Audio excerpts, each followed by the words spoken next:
এনটিভিতে প্রতিবেদন প্রচারের পর তৃতীয় বিভাগ ক্রিকেটে তেজগাঁও ক্রিকেট একাডেমি ও সাফিয়া ক্রিকেট ক্লাবে ক্রিকেটার ও কর্মকর্তা সহ 9 জনকে 1 বছরের জন্য সব ধরনের ক্রিকেট থেকে নিষিদ্ধ ও 50,000 টাকা জরিমানা করেছে বিসিবি।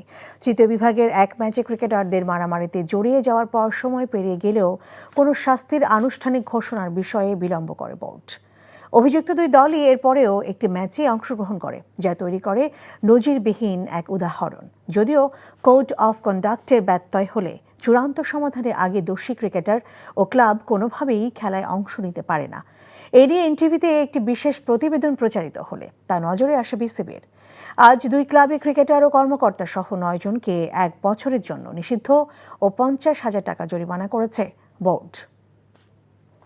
চুলতা কবেকার অন্ধকার বিদিশার দিশা, মুক্তার শ্রাবস্তির কারুকার্য। চেষ্টা করবেন রাত 9টার মধ্যে বাসায় চলে আসার। মেইন গেটে তালা লাগিয়ে দেওয়া হয়। প্রতিদিন কি তড়িঘড়ি করে বাড়িতে ফেরা সম্ভব?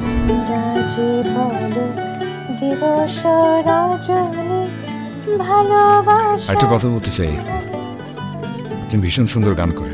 প্রেম পেরোলো অনেকগুলো মাস, ভালোবাসা মেখে আজ তুই অভ্যাস।